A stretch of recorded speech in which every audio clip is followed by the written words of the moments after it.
So hello दोस्तों, क्या कर रहे हो? मैं हूँ चिराग टेल और थंबनेल लेके तो आप समझ गए होंगे कि आज की वीडियो है स्टोरी टाइम। क्यों है ना? स्टोरी टाइम है ना? नहीं, मतलब आज स्टोरी टाइम तो नहीं है, मतलब वो स्टोरी टाइम नहीं है जो आप सोच रहे हो। क्योंकि स्टोरी टाइम्स में तो क्या, जो भी मेरे स्कूल डेज़ होते हैं, मेरे स्कूल डेज़ में जो भी घटनाएँ होती हैं, फेस्टिवल डेज़ में जो भी घटनाएँ होती हैं, और कौन सा डेज़ होता है, समझ जाओ, मतलब जो भी घटनाएं होती है ना, मैं उनके बारे में आपको स्टोरी टाइम में सुनाता हूँ। लेकिन ये स्टोरी टाइम नहीं है, ये एक्चुअली मेरी एक फिक्शनल स्टोरी है। असल में बात क्या है कि मैं अपने चैनल पे एक सीरीज़ शुरू कर रहा हूँ जिसका नाम है चिराग टेल्स फिक्शन। इस चिराग टेल्स फिक्शन सीरीज़ में आपको मेरी सारी फिक्शनल स्टोरीज़ मिलेगी। फिक्शनल स्टोरीज़ यानी कि आपको मेरी क्रिएटिविटी देखने को मिलेगी कि मैं कितना क्रिएटिव सोच सकता हूँ, कितनी क्रिएटिव तरीके से स्टोरीज़ बना सकता हूँ मैं सब। यानी कि तुम समझ गए कि मैं क्या कहना चाहता हूँ। लेकिन तुम्हारे मन में एक क्वेश्चन आ सकता है कि भाई ये मैंने सीरीज स्टार्ट क्यों किया, आखिर इसका पॉइंट क्या है?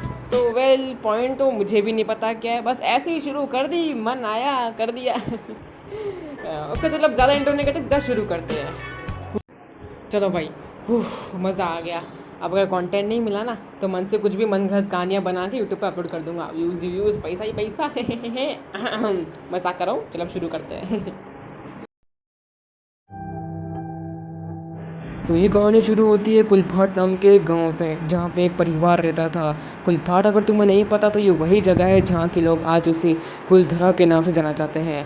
कुलधरा राजस्थान की मोस्ट हॉन्टेड जगहों में से एक है। सो वेल, कुलधरा में एक परिवार रहता था। उस परिवार में दो बच्चे थे। एक का नाम था राहुल शौहर और दूसरे का नाम था निरति शौहर।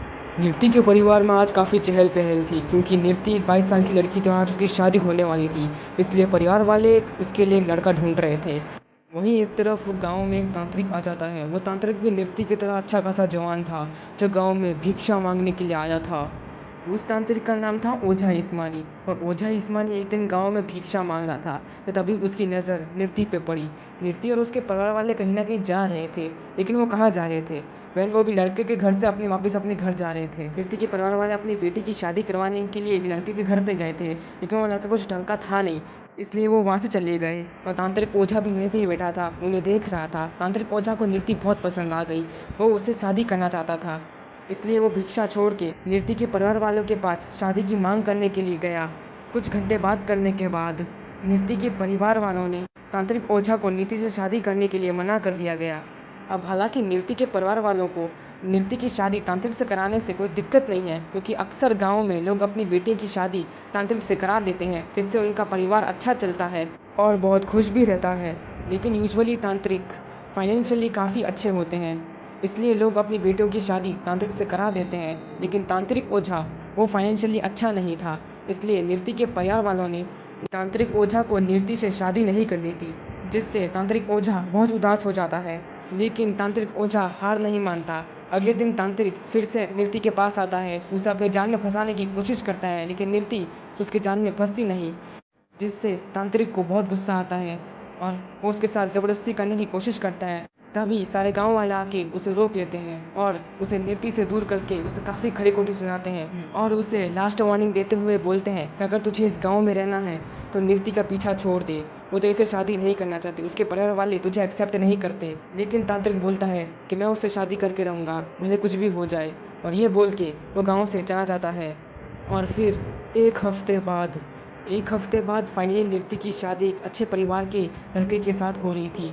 उस लड़के का नाम था सोलागिरी वाला। वो दोनों मंडप में 7 फेरे ले रहे थे कि तभी वहाँ पे तांत्रिक आ जाता है। और जब तांत्रिक देखता है कि निरति सोला के साथ शादी कर रही है, तो वो बहुत ज़्यादा गुस्सा होता है। तभी आ जाता है वरमाला का समय। जैसे ही सोला निरति को माला पहनाने ही वाला था, तो तभी वहाँ पे तांत्रिक आ जाता है। तांत्रिक सोला को धक्का दे के उसकी माला छीन के वो माला निरति को पहनाने वाला होता है। लेकिन तभी सारे गांव वाले उसे पकड़ लेते हैं और उसे मंडप से बाहर निकाल देते हैं। मंडप से बाहर निकालने के बाद उससे बोलते हैं कि देख तांत्रिक, हमने तुझे पहले ही बोला था, अगर तूने निरति को छेड़ा तो हम तुझे गांव से बाहर निकाल देंगे। लगता है तू ऐसे नहीं मानेगा, तुझे गांव से बाहर निकालना ही पड़ेगा। फिर सारे गांव वाले उसे पकड़ के गांव से बाहर निकालने ही वाले होते हैं। गांव के बाहर निकालने के चक्कर में सारे गांव वाले गलती से तांत्रिक ओझा को एक खाई में धक्का दे देते हैं। इससे तांत्रिक ओझा लुढ़कते लुढ़कते नीचे जाता है और गांव वालों ने बिना देरी किए उसे बचाने के लिए खाई में उतर जाते हैं। और फिर आधे एक घंटे कोशिश के बाद जब उसे ऊपर लाया जाता है और फिर गांव के डॉक्टर को दिखाया जाता है। गांव का डॉक्टर तांत्रिक ओझा को देखते ही कहता है कि आपने देर कर दी, आपको थोड़ी जल्दी करनी चाहिए थी, क्योंकि तांत्रिक ओझा को बहुत गहरी चोट लगी थी। उसका काफ़ी सारा खून बह चुका था, अब उसे बचाना मुमकिन नहीं। वो तांत्रिक अपनी आखिरी सांसें गिन रहा होता है और वहाँ पे नृत्य और सोला की शादी संपन्न हो जाती है। और ये देखकर तांत्रिक ओझा बहुत उदास हो जाता है और अपनी आखिरी सांसें लेते हुए कहता है कि मैं नीति से शादी नहीं कर पाया, जिसका मुझे बहुत दुख है। तो मैं तांत्रिक इस पूरे गांव को श्राप देता हूँ कि इस गांव की सारी औरतें मानसिक रूप से बीमार पड़ जाएंगी, और जब वो मानसिक रूप से बीमार पड़ जाएंगी तब वो सारी खुदकुशी कर लेंगी, और जितने भी मर्द हैं वो किसी न किसी दुर्घटना में मारे जाएंगे। ऐसे ही करते हुए जब आधा गांव खाली हो जाएगा और तब बाकी के गांव वाले अचानक गायब हो जाएंगे। ये कहते ही वो तांत्रिक ओझा अपना दम तोड़ देता है और इस दुनिया से विदाई ले लेता है। तांत्रिक के मर जाने के 3 दिन बाद ही गांव में अजीब चीज़ें चालू हो जाती हैं। नीरति, जिसकी अभी अभी नई नई शादी हुई होती है, उसे अपने घर के किचन से ज़ोर ज़ोर से बर्तन पटकने की आवाज़ आ रही होती है। जब वो अपने किचन में जाती है तो वो देखती है कि उसकी माँ बार बार बर्तन उठा के पटक रही होती है। जब वो अपनी माँ को पुकार लगाती है कि आप ऐसा क्यों कर रही हो, तब उसकी माँ कुछ रिप्लाई नहीं देती, बल्कि उल्टा वही बर्तन लेके अपना सर फोड़ने की कोशिश करती है। जब नृत्य अपनी माँ को ये सब करते हुए रोकती है और उसे पूछती है कि आप ऐसा क्यों कर रही हो, तब नृत्य की माँ कुछ रिप्लाई नहीं देती, बल्कि वो उल्टा हंसने लगती है। और ये हंसी कोई नॉर्मल हंसी नहीं थी, ये एक शैतान वाली हंसी थी, जिसे देख के अच्छे अच्छों की गीली हो जाए। फिर नृत्य की माँ को अचानक दौरे पड़ते हैं और फिर वो भाग के ऊपर जाती है और अपनी घर की छत से अपनी माँ को आत्महत्या करके देख वो बहुत उदास हो जाती है।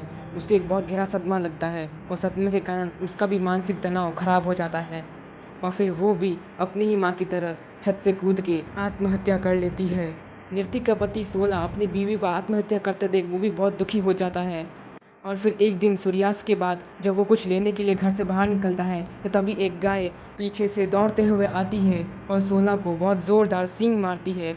गाय सोला को इतनी ज़ोर से मारती है कि सोला का सर एक पत्थर से टकरा जाता है और वो सोला ऑन द स्पॉट मर जाता है। और सबसे अजीब बात, जब गाय ने सोला को मारा तब वो गाय भी उस खाई में कूद के खुदकुशी कर लेती है।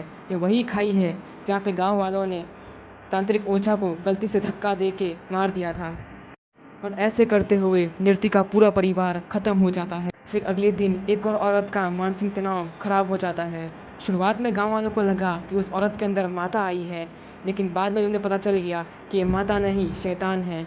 जब गांव वालों को पता चला तब उन्होंने बिना देरी किए उस लड़की को पकड़ने की कोशिश करी ताकि वो खुदकुशी ना करे, लेकिन वो औरत उन गांव वालों से बच जाती है और अपने किचन में जाके एक चाकू लेती है और उससे अपने चेहरे को हर्ट करती है और वो भी खुदकुशी कर लेती है। यही सिमिलर घटनाएं गांव में रोज़ होने लगी। एक गाय जो एक आदमी को सींग मार के मार देती और फिर बाद में खाई में कूद के खुदकुशी कर लेती, और एक औरत जिसका मानसिक तनाव खराब हो जाता और फिर बाद में वो भी खुदकुशी कर लेती थी। ऐसे ही करते करते आधा गांव खाली हो गया।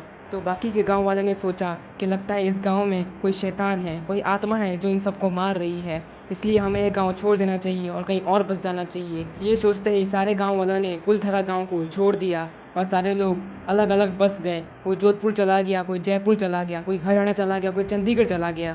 सारे लोग अलग अलग शहरों में चले गए और कुलधरा गांव एक वीरान गांव बन गया।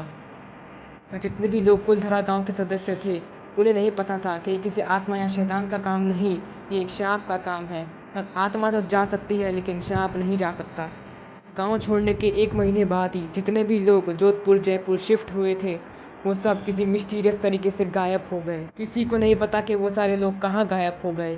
सारे लोग बस गायब हो गए एक रात में। पुलिस ने भी बहुत खोजने की कोशिश की लेकिन उनको भी कुछ नहीं मिला।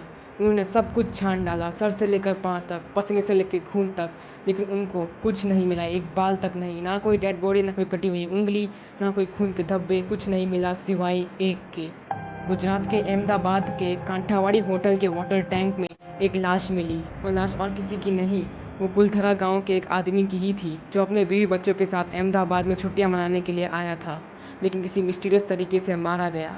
तब से हैरान कर देने वाली बात तो ये थी कि इस लाश को वाटर टैंक के अंदर छुपाया कैसे गया, क्योंकि होटल का टैंक इतना ज़्यादा बड़ा था कि वहाँ तक कोई पहुँच ही नहीं सकता था, और अगर वहाँ तक कोई पहुँच भी जाता तो अगर उसका ढक्कन खोलने की कोई कोशिश करता तो फिर अलार्म बजता, लेकिन अनफॉर्चुनेटली उस रात कोई अलार्म नहीं बजा और ढक्कन खोलना भी इम्पॉसिबल था, क्योंकि वो ढक्कन इतना ज़्यादा बड़ा और भारी था कि बिना प्रॉपर फोर्स टीम के और इक्विपमेंट के वो ढक्कन खोला ही नहीं जा सकता था। तो अब बात ये थी कि फिर वो लाश उस टैंक के अंदर छुपाई कैसे और किसने और क्यों। ये आज तक एक मिस्ट्री है। ना यह केस सॉल्व हो पाया, ना कुलधरा की मिस्ट्री सॉल्व हो पाई। कुलधरा के आसपास गांव के रहने वाले आज भी ये दावा करते हैं कि सूर्यास्त के बाद कुलधरा में से अजीब अजीब आवाज़ें आती हैं, जैसे औरतों का चिल्लाना, गायों का चिल्लाना, बर्तन गिरना। ये सब आज भी सुनाई देता है गाँव में। और जितने भी यूट्यूबर्स ब्लॉगर्स को आप कुलधरा में एक्सप्लोर करते हुए देखते हो, वो भी मोस्टली दिन के समय ही कुलधरा में जाते हैं एक्सप्लोर करने के लिए। बाकी रात के समय किसी की हिम्मत नहीं होती वहाँ जाने की। मैं भी आपको यही बोलूँगा कि अगर आपका भी कुलधरा जाने का प्लान है तो दिन और दोपहर के समय ही कुलधरा में जाइए, क्योंकि सूर्यास्त के बाद जो कोई भी कुलधरा में जाता है वो वापस नहीं आता।